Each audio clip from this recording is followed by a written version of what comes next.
I'm going to read you another poem. This one's a Halloween poem, and this one's entitled Autumnal Vision, written September 2007. An autumnal visitation came calling on a cool October evening. Through my failing field of vision, it fluttered, fell, and finally focused itself, enough to alight in front of me. I thought at first that a king-sized kite had been whisked away from young hands and deposited itself before me. But then the mass of cloth, breeze, and mischief righted itself and spoke my name. It spoke in a whisper of fog and memory. "Do you know why I've come?" it asked in its rustling, soft voice. Without knowing, I knew. Almost imperceptibly, I nodded. It billowed and grew more solid, standing taller than I could hunch. It spoke again in a voice familiar and distant. "I came to remind you, Thomas, the no longer young, of a debt you owe to my masters. They have sent me hence to find and remind you of a boon granted long ago, and a debt that must be paid." I could see its eyes more clearly despite the haze in mine. They glowed as cat's eyes do, or like the dog I had as a young man. A smile formed on its featureless face, and it asked, "Do you acknowledge them and their claim?" Again, I nodded my gray head to the messenger. It chuckled like a tin can wind-blown in a deserted street.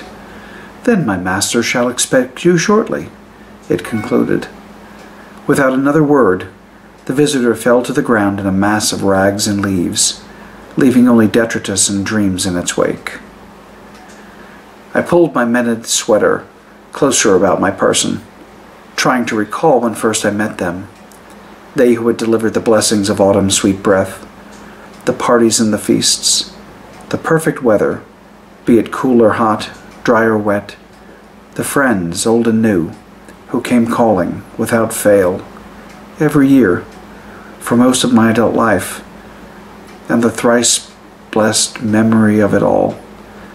In return for their patronage, I promised them anything I could provide, to bring love, friendship, joy, and even fear to my fellows. I would give anything. They asked for so little of me. Now the wind bites through the trees, teasing fragile kaleidoscope color leaves from the boughs that protected them. A subtle shift in temperature, and I too shiver. One last harvest moon watches over me, granting absolution without penance. For as I bask in fall's grace, I shall still serve the season. I go to join the October Guard and reunite with my friends of old. The fallen night covers trees and roads alike. Firefly lanterns dabble the dark with specks of luminosity. A warm orange moon floats above.